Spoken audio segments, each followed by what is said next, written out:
Good day, and thank you for standing by. Welcome to the TripAdvisor third quarter 2023 conference call. At this time, all participants are in a listen-only mode. After the speaker's presentation, there will be a question and answer session. To ask a question during the session, you will need to press star 11 on your telephone. You will then hear an automated message advising your hand is raised. To withdraw your question, please press star 11 again. Please be advised that today's conference is being recorded. I would now like to hand the conference over to your speaker for today, Angela White, VP of Investor Relations. Angela, please go ahead. Thank you, Felicia.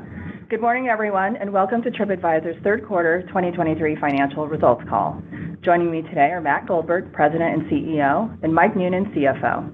Last night, after the market closed, we filed and made available our earnings release.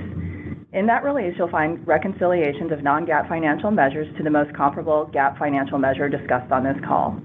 Before we begin, I'd like to remind you that this call may contain estimates and other forward-looking statements that represent management's view as of today, November 7th, 2023. TripAdvisor disclaims any obligation to update these statements to reflect future events or circumstances. Please refer to our earnings release, as well as our filings with the SEC for information concerning factors that could cause actual results to differ materially from these forward-looking statements. With that, I'll turn the call over to Matt. Thanks, Angela, and good morning to everyone joining us today.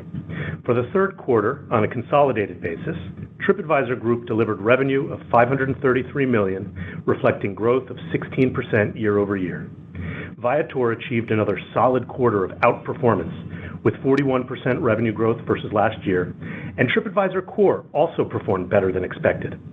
Across both Viator and TripAdvisor Core, the progress in our experiences offering continues to exceed our expectations, reflecting the large opportunity still in front of us in this category. TheFork made meaningful margin improvement on healthy top-line growth, nearly reaching break-even for the quarter. Consolidated adjusted EBITDA was $127 million, or 24% of revenue. These results reflect our continued progress in executing our segment strategies with strong financial and operational discipline. As a reminder, at TripAdvisor Core, we're focusing on engagement and delivering world-class guidance products to fuel our diverse monetization paths. At Viator, we are reinforcing our leadership position in experiences by investing in awareness, enhanced products, and repeat bookings to capture more market share. At TheFork, we're driving revenue growth with significant margin improvement this year by delivering value to both diners and restaurants as the leader in the European dining market. I'm pleased with what our teams have accomplished in the quarter. We're leaning into the strength of our existing assets while ensuring that we build and innovate for the future.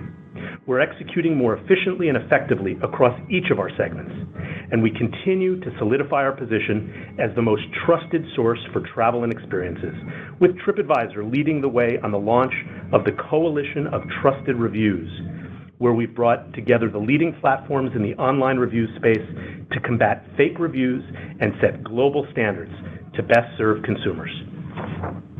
Let's get into each segment, starting with TripAdvisor Core, where we continue to make steady quarter-by-quarter progress on our strategy.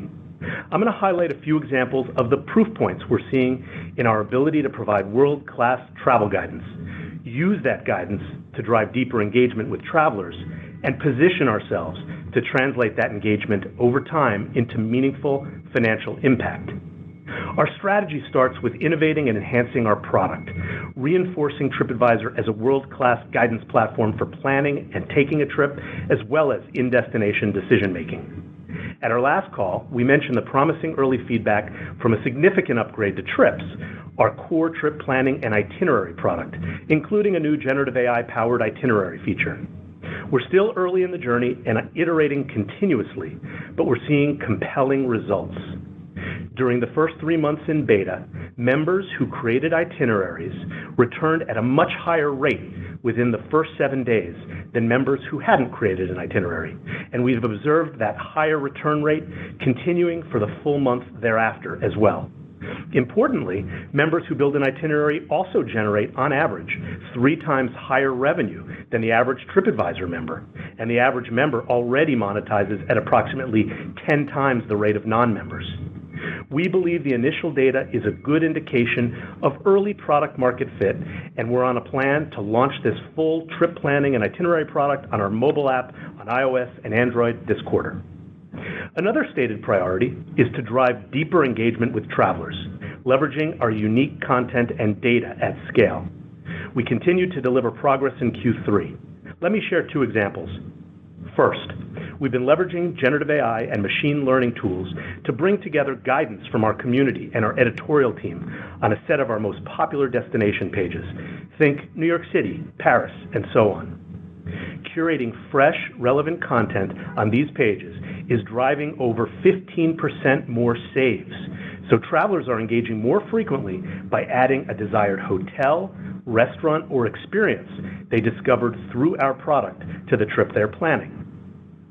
Second, we recently rolled out a test across tens of thousands of hotels that uses Gen AI to summarize reviews and deliver clear insights to travelers on key quality attributes as they consider their choices. Let me give an example.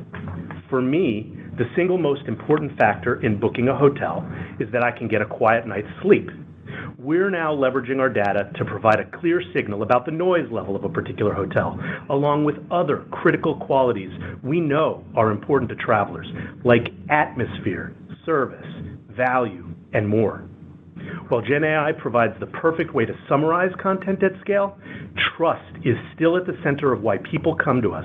So in this feature, we share the specific underlying reviews from our community of travelers that were used to generate each insight and provide a direct path to go deeper on what matters most to the traveler.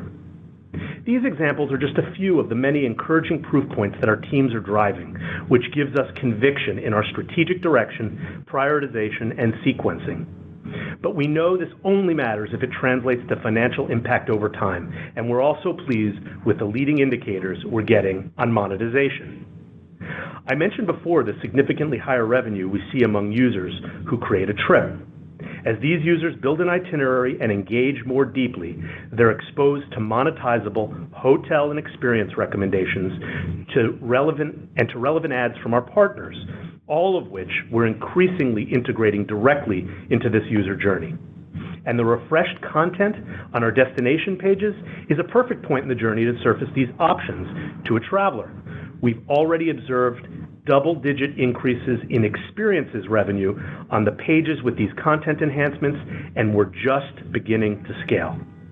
All this adds up to more engaged travelers exposed to monetizable products. In experiences, for example, we've already exposed over 30 million more shoppers to bookable products year to date than in 2022. Given our position in the traveler journey and our scale, we see opportunities to expand bookable supply into other categories or geographies, driving value for travelers and partners alike. Turning to Viator, our position as the global leader in experiences continues to strengthen. We're serving more travelers, partnering with more operators, and powering more experiences storefronts than ever before. We reached $1.1 billion in gross bookings value this quarter. In an attractive category with a total addressable market projected to reach nearly $300 billion in GBV in the next few years, online players like us are set to disproportionately benefit as bookings increase and migrate online. We're working hard to accelerate this migration, differentiate Viator, and drive sustainable results. On the traveler side, our acquisition engine is gaining efficiency. Our brand marketing investments are yielding greater demand from more profitable channels, such as brand search, app, and direct traffic. And we're successfully turning this new audience into a loyal one. We're doing this in 2 ways. First, by improving the product experience, by easing search, enhancing the app, and improving our checkout experience, and in hundreds of other large and small ways. Second, we're making it simple and sensible to come back by providing programs and incentives that drive loyalty.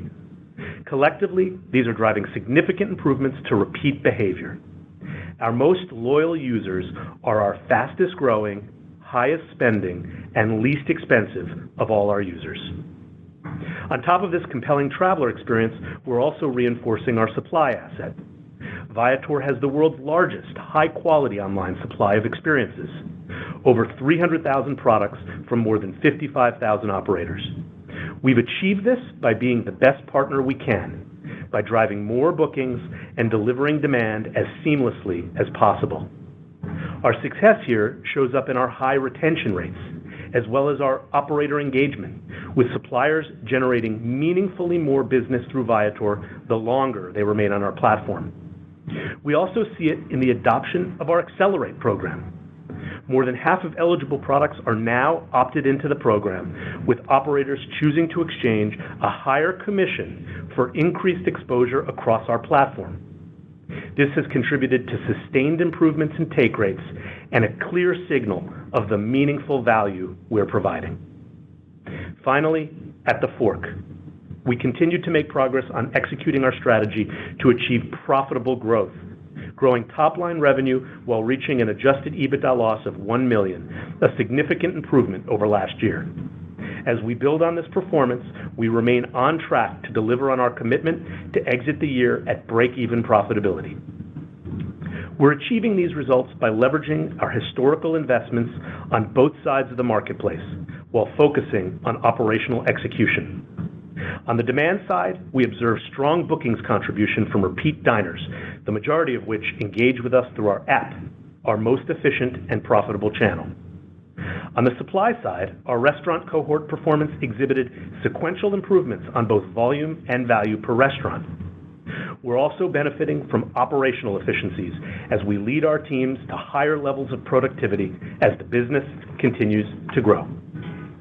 Before I pass the call to Mike, I want to reiterate how excited we are about the work we're doing and how proud I am of our team and their focus entering the final stretch of the year. As we look externally, we can't predict how the global economy or geopolitical events may impact the strong activity in travel we've seen for the last year plus. It's normal for us to see immediate movement in destination intent and experience bookings when disruptions occur, which typically abate in the days or weeks following, whether related to extreme weather, natural disasters, or recently, the activity in the Middle East. Overall, however, we continue to see resilient and durable travel intent in our data, driven by the enduring trend of consumers prioritizing travel and experiences over other discretionary spend. What we do know is that across the group, we're making tangible progress. At TripAdvisor Core, we're on track in a multi-year transformation journey, leaning into a future that diversifies our business to deliver new avenues for sustainable growth and profitability, as exemplified by our thriving experiences marketplace. At Viator, we're scaling to lead the global experiences category, delivering healthy levels of growth with improving unit economics, which gives us confidence in our ability to realize increased profitability at scale from the strategic investments we've made. And at TheFork, we're executing in a fragmented market with a compelling value proposition and competitive differentiation. We'll continue to leverage historical investments as we progress this segment to profitable growth in the near term. With that, I'll turn the call over to Mike. Thanks, Matt, and good morning, everyone. I'll start by reviewing Q3 results and provide some color on expectations for Q4, as well as some preliminary thoughts on fiscal 2024. All growth rates for 2023 are relative to the comparable period in 2022, unless otherwise indicated. Now on to Q3. We delivered results that exceeded our expectations for the quarter. Consolidated revenue was $533 million, reflecting growth of 16%, or 13% on a constant currency basis. Adjusted EBITDA of $127 million, or 24% of revenue, was approximately 150 basis points better than the range we provided last quarter. Turning to the segment performance for the third quarter, TripAdvisor Core delivered revenue of $290 million, which represented 2% growth for the quarter. Branded hotels revenue of $181 million declined 4%, an improvement from last quarter's decline of 7%. Within branded hotels, we saw mid-single-digit declines in hotel meta and high single-digit growth in our hotel B2B business. We were pleased with the stability of the hotel meta in Q3. in particular coming out of the volatility we observed in Q2. Healthier trends emerged in July and carried forward through the rest of the quarter. The performance in the quarter, as compared to our outlook, was largely driven by sustained pricing strength, with volume broadly in line with our expectations across both free and paid channels. Geographically, Europe performed better than our expectations, though on a year-over-year basis, it still lags the US, which continues to benefit from sustained pricing strength. We continued to see strong pricing growth globally, while volumes lagged last year's levels. While pricing is heavily impacted by the overall health of the travel market, we believe the pricing trends we have witnessed this year are also a direct result of product decisions that we have made on the platform. Some of the changes that we implemented have reduced volume, but delivered higher quality clicks for our partners, which we believe has contributed to the strong pricing trend this year. We were pleased with the performance of our free channels within Hotel Meta, as the share of Hotel Meta revenue coming from free channels remained stable year over year.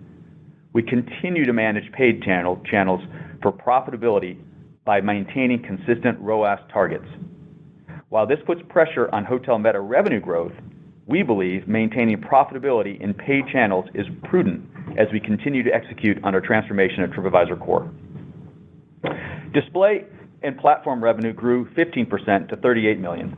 We're proud of the growth we were able to drive amidst a more modest growth in the broader travel media category, in particular traditional display advertising. This performance is due in part to the collaboration in creative and content we are doing with endemic and non-endemic partners. Experience and dining revenue grew 22% to $55 million, with experiences revenue growing nearly 30%. We're very pleased with this performance, in particular with how the teams have managed to continuously improve conversion rates across channels and surfaces while more effectively managing profitability in the paid channels. Revenue from other offerings declined 11% to $16 million due to continued de-emphasis of flights, car rental, and vacation rental categories, which offset revenue growth in cruise of 13%. TripAdvisor Core adjusted EBITDA was $111 million, or 38% of revenue, above our expectations and approximately 100 basis points lower than the same period a year ago. The modest deleverage was a result of revenue mix shift between Hotel Meta and experiences. Although Hotel Meta's revenue is a smaller share of total segment revenue, its contribution margin has remained stable year over year. Turning to Viator, revenue was $245 million, reflecting growth of 41% or 39% on a constant currency basis, which was meaningfully higher than our expectations. Gross booking value was approximately $1.1 billion, reflecting growth of approximately 33%. Growth in gross bookings value was primarily driven by volume growth and, to a lesser extent, pricing. We observed strong growth in destination bookings outside of the U.S. Adjusted EBITDA at Viator was $17 million, or 7% of revenue, which is flat year over year. While we achieved leverage in performance marketing this quarter, it was offset by an increase in brand spend. I want to reiterate what Matt said earlier about how Viator continues to deliver an enhanced value proposition to both travelers and operators. It's a large opportunity, and our strategy is focused on investing to build scale and a strong competitive position in the experiences category. Our investment in traveler acquisition continues to translate into attractive and improving repeat behavior that is now delivering meaningful financial impact that we see carrying over to deliver full-year profitability in 2024. As we've discussed, the online addressable market for experiences still has low awareness. Just 25% of the nearly $250 billion market transacts online today, but continues to migrate quickly. Given these dynamics, new travelers typically discover Viator through paid online acquisition channels, such as search engine marketing. Given the value of scale and the reach these channels offer, we have been investing significantly to acquire new customer cohorts that are new not only to Viator, but often new to the category itself. Underpinning this investment strategy is our success in capturing new demand at scale through all acquisition channels and delighting these customers for the first time. And this success is driving attractive, growing repeat behavior that we are now seeing drive leverage as Viator continues to scale. Our traveler cohort performance has consistently improved across every major metric. Higher rates of repeat bookers who are spending more with us, and in every subsequent booking, returning to us through our most profitable channels. whether it be directly on our site or app, or through SEO, branded affiliates, or branded search. The combination of this consistent behavior has resulted in a highly valuable base of loyal repeat travelers. Gross bookings value from the repeat customer base has been our fastest growing segment at Viator, where we observed 3.5 times growth relative to new customers this quarter. As we continue to deliver on our value proposition, we expect Viator's traveler cohort mix to continue to shift disproportionately more towards a higher contribution of repeat travelers that engage with Viator more and more directly or through immediately profitable acquisition channels. So we continue to be encouraged by the strength of Viator's unit economics and the leverage they are driving in the second half of this year that we believe will underpin full-year profitability next year. At TheFork, revenue in Q3 was $42 million, reflecting growth of 20% and 14% on a constant currency basis. Revenue growth was driven by a mix of both volume and pricing growth. Overall, we are focused on continuing to increase monetization of our marketplace with balanced investments in both supply and demand in order to exit the year at adjusted EBITDA break-even. Adjusted EBITDA loss at TheFork was $1 million, or negative 2% of revenue.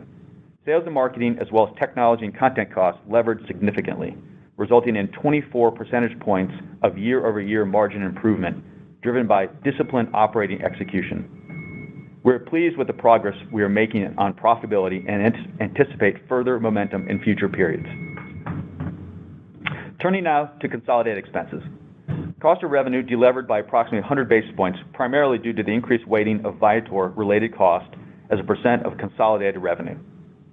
Viator's costs include credit card processing fees, which increased with Viator's transaction volume.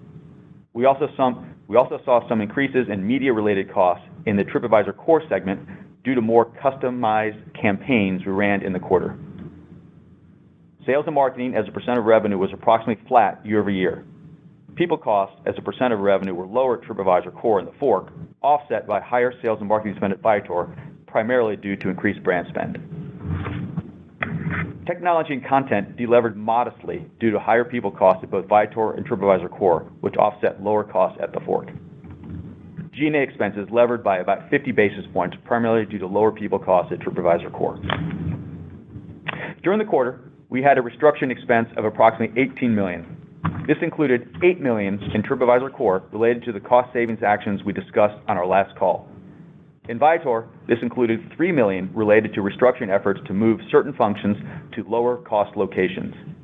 Finally, at TheFork, this included $7 million related to cost savings initiatives actioned during the quarter. As we noted on the last call, the actions impacting Tripadvisor Core are expected to result in $35 million annualized cost savings. We now also expect the actions we took at TheFork to drive approximately $10 million in annualized savings. Timing of the actions we took across the businesses were largely isolated to the third quarter, but expect some small incremental restructuring expense to carry over in the coming quarters based on execution timing. Now on to our cash and liquidity position. Free cash flow in the quarter was a deficit of $2 million. The sequential movement was driven in part by the seasonal outflow in deferred merchant payables during the peak travel season. During the quarter, we received a tax refund of $49 million associated with a previously disclosed IRS audit settlement. As a reminder, this refund was partially offset by the settlement payment of $113 million made during the second quarter of 2023. The expected net cash outflow related to the settlement is approximately $60 to $65 million. Year over year, the decline in operating cash flow was due largely to timing of deferred merchant payables and other normal working capital movements. Finally, as noted in last night's release, during the quarter, the Board of Directors authorized a new repurchase program of $250 million. We plan to execute this program opportunistically, subject to financial performance of the business, stock price movements, and other external factors. Turning now to outlook for the fourth quarter. Although we have limited exposure to the Middle East across our brands, we did see volatility increase at the onset of the conflict in October, primarily in experiences. We saw both an increase in cancellations and a deceleration of new bookings in the region. We also saw some impacts in European countries as travel warnings were implemented. Cancel rates receded as we exited the month. October performance has been incorporated in our quarterly outlook. For the quarter, we expect the following. Consolidated revenue growth of mid-single digits.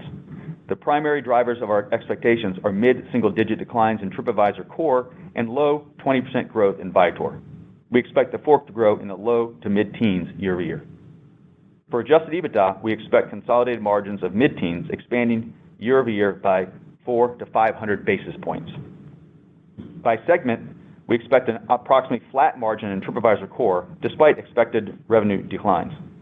We expect year-over-year improvement in Viator margin of approximately 350 to 450 basis points.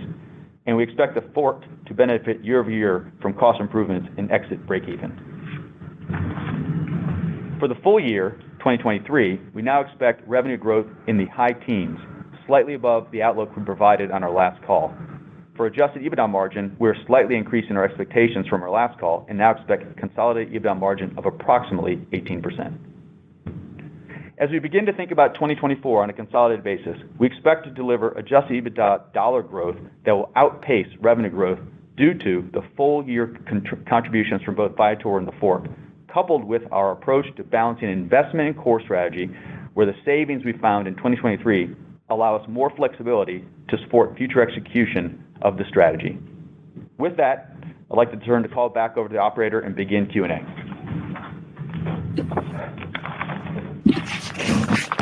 Thank you. At this time, we will conduct a question and answer session. As a reminder, to ask a question, you will need to press for your name to be announced. To withdraw your question, please press *11 again.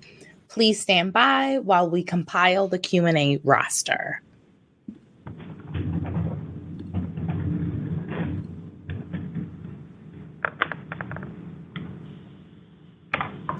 The first question comes from the line of Naved Khan of B. Riley Securities.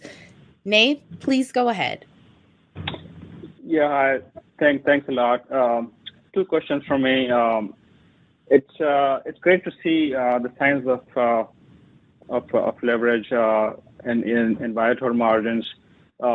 Just a quick sort of question on how should we think about 2024. So, Mike, I think in your prepared commentary you said you expect to see positive margins, but just give us a sense of like the amount of leverage you're willing to kind of drive through the understand there's a balance to be played out between growth and margins. So give us your thoughts there. And then, Matt, maybe on Accelerate 2.0, just tell us what your expectations are. Are you thinking you can drive more adoption through this revised version of Accelerate? Great. Thanks, Naved. Yeah, just on your question one regarding kind of 2024 outlook for Viator. So I think it's a little early to put a very specific stake in the ground on growth and margin. That's what we will be developing over the coming finalizing over the couple of months. I think the point we really want to make was one, we're excited about the portfolio. His question's around what? His question. Accelerate. Okay, that's right. Are we in? Not yet. It'll take Hey guys, Sorry about that. We lost the audio, I think. Yeah. No, but it's Matt. I can assure you it wasn't anything you said. It was all. So yeah, you were asking about Accelerate 2.0, and we're really excited because, of course, Accelerate has been a terrific program which is really conveying clear value as operators opt in for more and more products. More than half of products are opted in at this point. And so what the team has been doing has been really looking at how to expand that program to really boost the operators who are looking for more demand. And this is driving more operators who are willing to participate above the minimum margin and continuing to boost the take rate. And so we've seen more than pretty significant double-digit growth in more products coming in, and the weighted average margin boost is increasing, and that's really delivering a better take rate. And so we're excited about that, and we're looking to scale that as we go forward. Understood. And Mike, I think we lost you kind of midway through the commentary on margins. Can you just recap it just for? Oh, yeah. Sorry, Naved. I didn't know we lost you. Yeah, my points were a couple points on your questions on specifics around Viator. So one, it's early to give specifics around growth and margin. That's what we'll be developing finalizing the next couple of months. The main points we want to convey is one, we are very excited about the portfolio delivering EBITDA growth next year. And that's with all the brands, contributing to EBITDA. So that's point one. Point two was when we think about full year profitability for Viator, it's what we've been talking about for some time. It's the unit economics we've been seeing. It's the repeat behavior developing, giving us confidence that we are moving into that area of profitability for Viator. And that's what's exciting for us. On the February call, we'll be giving more guidance around this specifically. Awesome. Thank you, Matt. Thank you, Mike. Thanks, Naved. Thanks, Naved. One moment for your next call.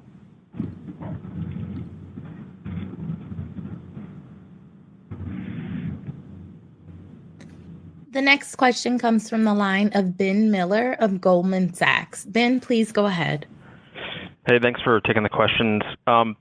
Just on Viator, you've talked a lot about some of the in-house work you've done to optimize the user experience and customer journey to drive retention and repeat rates. I'm just curious how much of that is still ahead of you in 24 versus behind you and what that roadmap looks like.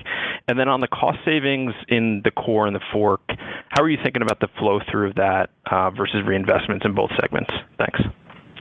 Thanks, Ben. I'll take the first question about Viator product, and then Mike, I think, will take the second. So I think there is a lot of headroom on Viator product. The team is very focused and disciplined about what it delivers quarter by quarter and annually, and we see many, many more opportunities than we can go after. And so, as we look at where we're focused, we've been focused on the app, which is driving significantly more app downloads. I think 50% more app downloads, and really thinking about how to improve the post-booking journey. And of course, the app converts better than any other surface. So we're really excited to continue leaning into the app. They're also spending time thinking about loyalty and how travelers can be rewarded to drive further repeat. So they're just testing a rewards program, which will roll out as well. And the initial tests have been really quite positive about items and also lift in repeat. There's a lot we can do going forward using data. So of course we have a unified data platform now, and the team has been experimenting with leveraging data from across the group, including TripAdvisor data, to drive audiences that will make it far more effective. There's also experimentation going on in pricing. And similarly, as we continue to offer award-winning customer service, leveraging AI to drive augmented customer service, that'll be, great quality and also improve handle rates significantly. So there is a lot we can be doing, and we're excited about Q4 roadmap and 2024. Yeah, Ben, on the cost savings, and just to reiterate a little bit, we said for core is the $35 million annualized savings, and then we introduced our new incremental to that. It was 10 at TheFork, just to be clear, and there's no confusion. Yeah, when I think about the question around flow through to next year, I think one emphasis is that the teams have done a lot of hard work this year, right? Building a great foundation to implement strategy work. And I think that cost savings work is a big piece of that. I think we are evaluating, how to execute against our strategy. Our strategy is very important, is to turn the long-term, growth and margin of core. And so a lot of the work on the savings allows us the opportunity to evaluate investing rather than necessarily flowing that all through to margin. And these are the choices that we're making and evaluating right now.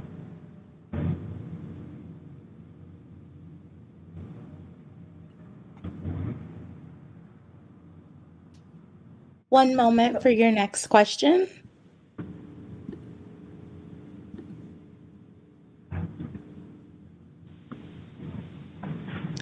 The next question comes from the line of Lloyd Walmsley of UBS. Lloyd, please go ahead.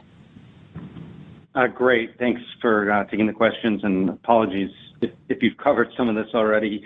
But wanted to just dig into the long-term strategy around more integration of generative AI. Like, what are you seeing so far in your trip planning product in terms of consumer uptake and kind of the overall impact on the platform? And how do you see that evolving, over the next year? How big of a priority is this, and how meaningful could this become?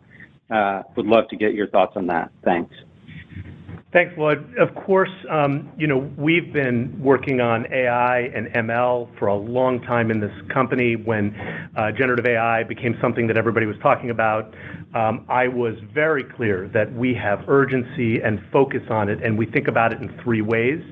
One is what we can do to really drive activity in our product, and you've seen us do that with our itinerary builder and really leveraging our data, the proprietary first-party data that we have, clickstream data, behavioral data, to really understand users and then to deliver an itinerary that is highly personalized and with the right kind of prompt engineering to deliver a good experience. And that product, of course, is now delivering a really good number of generative AI itineraries. It's a double-digit percentage of total itineraries being created and growing, and we're seeing that those users are returning at a much higher rate, as I mentioned. And this is without significant product marketing or further enhancements of the product. And so now we look to enhance that product and really drive monetization and further integration coming out of it going forward. We also have been doing a lot with our content, right? We have this incredible, vast billion reviews that are from real people, and we've been improving the product so that we continue to have recency and relevance, which gives us an incredible content data set to be leveraging, and of course, our audience and brand of trust. So we think generative AI around our product is going to continue to be meaningful, and we'll look to leverage it across all of our categories: hotels, experiences, and restaurants.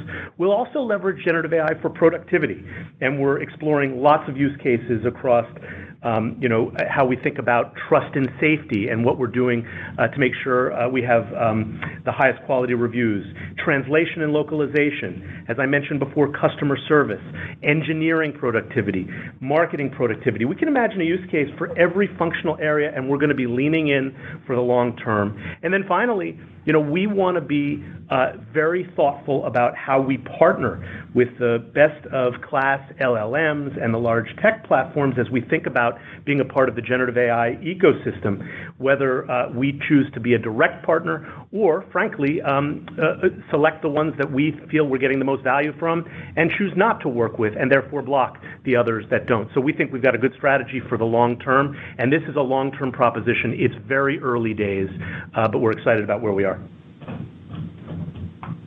All right, thank you. One moment for your next question.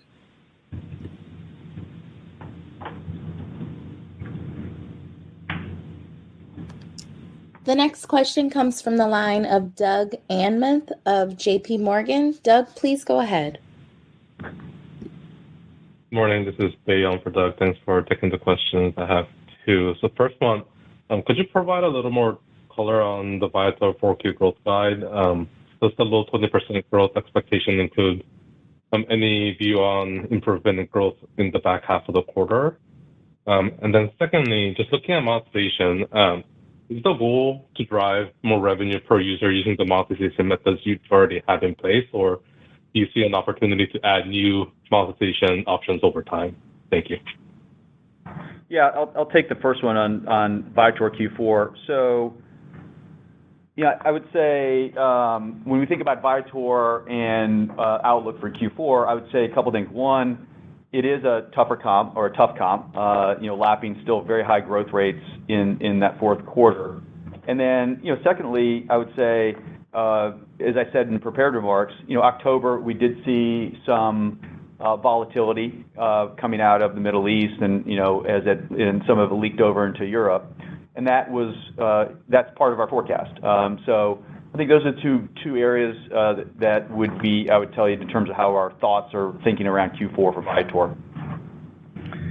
Yeah, thanks. And in terms of monetization, you're absolutely right. Our strategy is less about, having a vanity metric of users and much more about focusing on the highest value users that are going to significantly drive ARPU. And as you know, we will continue to attract an audience of scale, and we feel that we can stabilize the top of the funnel, but we really believe that we can convert more of them into highly engaged users, into members that drive deeper into our site and further engagement through our mobile app, which will deliver much stronger monetization and ARPU. Now, it's also true that we believe we can diversify monetization. Of course, we've been a business in the very early years of this business that at TripAdvisor in particular, that was driven by CPC economics, and more frequently we are driving a balance with increasing CPM economics, and of course marketplace economics, where we are increasingly matching supply and demand and taking a percentage of the transaction. That's what we've seen in our marketplaces, our experiences marketplace, and we believe that there is a lot of headroom there for TripAdvisor as we add new categories, as we add new geographies where we can go deeper into slivers of demand and match with supply. It may be Viator supply, but it could also be supply from elsewhere, and we're excited to continue to do that. And we will also lean in to our mobile app experience to really drive that diversification as well. Great, thank you. One moment for your next question.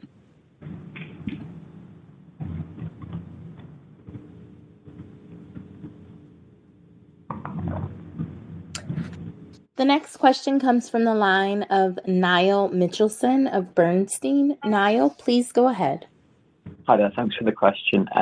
I just wondered if you could break down some of your Q4 guide for core as to how much you think sort of that mid-single decline will come from Meta and some of the other moving parts, because obviously business to business was up in the quarter, so maybe you could break that down as to how much is driven by Meta. And then another question, if I may, the buyback guidance of $250 million, how are you thinking about timing of that, and how do you sort of balance buybacks with the cash that you have on your balance sheet as well, and capital returns to shareholders versus investment? Yeah, thanks, Al. Great. Yeah, on core, I think the guide of what we gave you is heavily influenced. We didn't give you a breakdown on the business units of core, but obviously it's going to be heavily influenced by the core auction business. In terms of the core auction business, I'd say a couple things. One, for Q4, it's really more dependent around pricing assumptions. I think Q4 tends to be historically lower pricing, just seasonally. And then secondly, we are lapping some product changes, which I referenced on my prepared remarks around pricing benefit. It's really helped us this year. And we just want to be prudent as we continue to lap those changes and think about how it impacts us in Q4. So that would be the biggest biggest way we thought about Q4 for the auction business.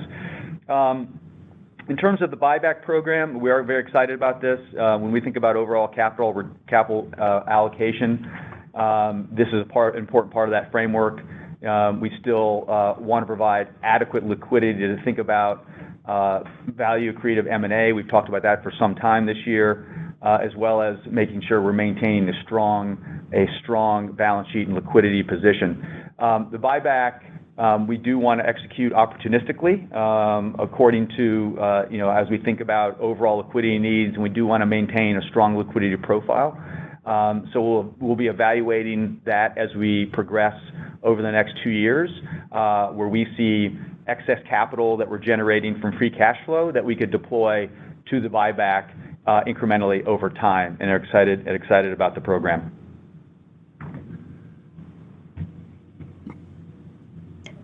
One moment for your next question.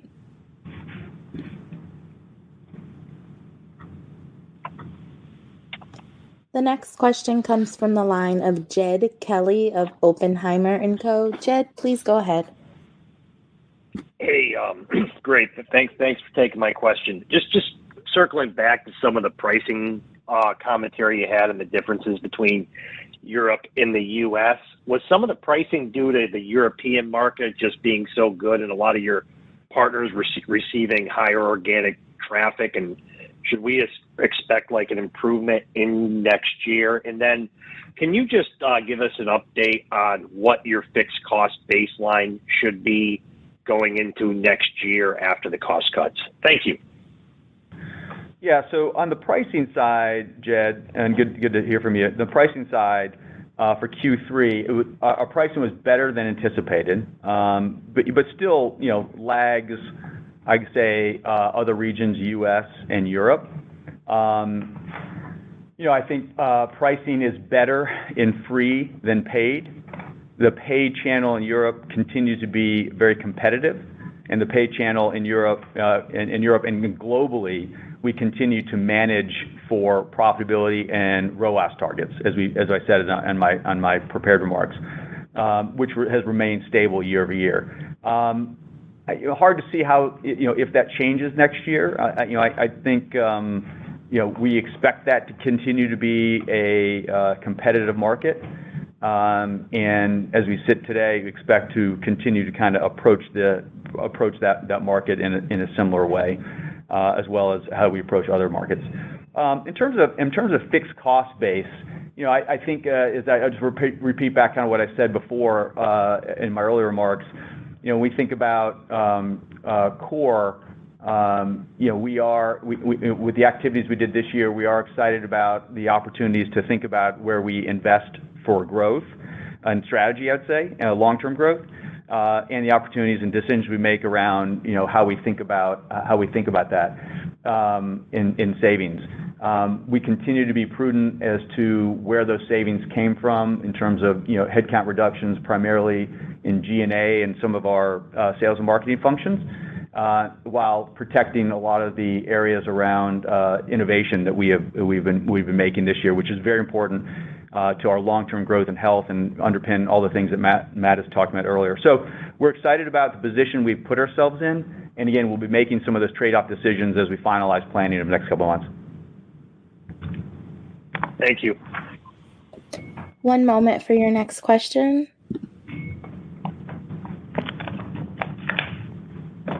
The next question comes from the line of Brian Fitzgerald of Wells Fargo. Brian, please go ahead. Thanks. I know you guys kind of hit this a bit already. Maybe you want to try and parse out hotels meta in Europe a bit more. If you had to assign, percentages or weightings for impacts or influences there from the consumer side versus from traveler partners and bidding dynamics, can you? And I know they're all related, but could you talk to that dynamic and maybe what's impacting the most with meta in Europe? Yeah, so just to start, U.S. is our largest market for sure. I'd say in Europe, the dynamics are similar. We saw good dynamics coming out of Q3. They were consistent as we moved into October. So October trends were very similar to what we saw in Q3. I think Europe remains a competitive marketplace in the paid channels. It's one that we are going to be very prudent as to how we approach that, and as I said earlier, be consistent in thinking about our ROAS targets. Our volumes have been down in the paid channels, better in the free channels, and that dynamic is not new there, Brian, though, and one that we continue to manage, we believe, for a profitable business in Europe. So we're, I'd say Europe remains very competitive, but we're very pleased of how we're executing against that backdrop. And Brian, it's Matt. I just want to be clear. The bidding dynamics in the auction are good, and the relationships with our auction partners are strong. We meet regularly. We talk about how we can drive product enhancements that really help them achieve their goals. I think those dynamics are good. Awesome. Thank you, Mike. Thanks, Matt. Yep. One moment for your next question.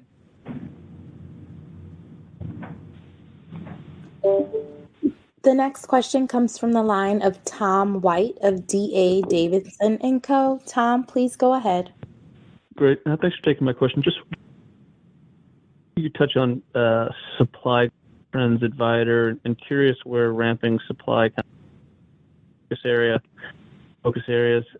Matt, you made a comment earlier about kind of the vanity metric. I think you were talking about kind of consumers or users, but curious whether that kind of view informs how you think about supply at all at Viator. Thanks. Yeah, the vanity metric point, it was around Tripadvisor Core and how we think about really leaning into the most important users that come to ours rather than the number of top funnel which we're focused on. At Viator, Viator has the best supply team in the business, and they've proven that by ramping up supply, focusing on quality supply, and really developing programs to deliver for suppliers and operators. And we try to be the best partner we can, and supply is always a focus, and I think it is a continuous area to think about, where do we see demand coming in and how do we have the right products and the right partners on our platform. And again, I think that the programs that they have been delivering with over time and the take rate is just a really clear example of the value that we are providing to suppliers even as we scale. Thank you. One moment for your next question.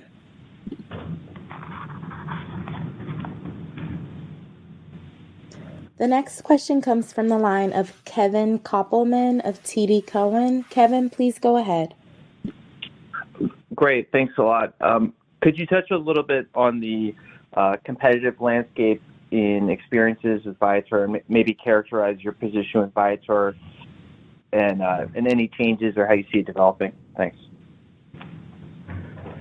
Yeah, so obviously the experiences category is large and growing. It gets a lot of attention. It's a competitive market. I think I've spoken in past calls about how it's largely broken down by region, and we are very focused on building out a global platform. Now, we've seen a lot of players come in and go out, and of course, we're always watching what's happening in the ecosystem. But we actually think that the competition is just a good signal that this is a really interesting market. And so as the market leader, we want to be focused on innovation and really differentiating the way that we deliver as we scale. The largest competitor in this market is probably still the majority offline bookings rather than some other company in the space. And so, our teams are just so focused on how we bring the traveler online, how we drive awareness to the category and to what we're doing in the category at Viator, and the behaviors that we think are going to emerge and really helping make it easy. This is how the category is going to be won, and our performance suggests we're on the right path. Thanks, Matt. One moment for the last question.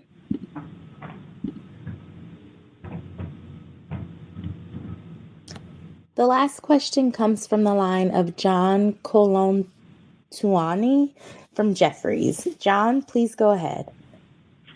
Hi there, this is Chris on for John. Thanks for taking our question. Curious about the different components of the restructuring charge you incurred in the quarter and are expecting for the fourth quarter. Can you just give us some more color on the individual pieces of that $18 million? How much of it is kind of severance versus other things that you're doing? And is that breakdown consistent across Core, Viator, and TheFork? Thank you.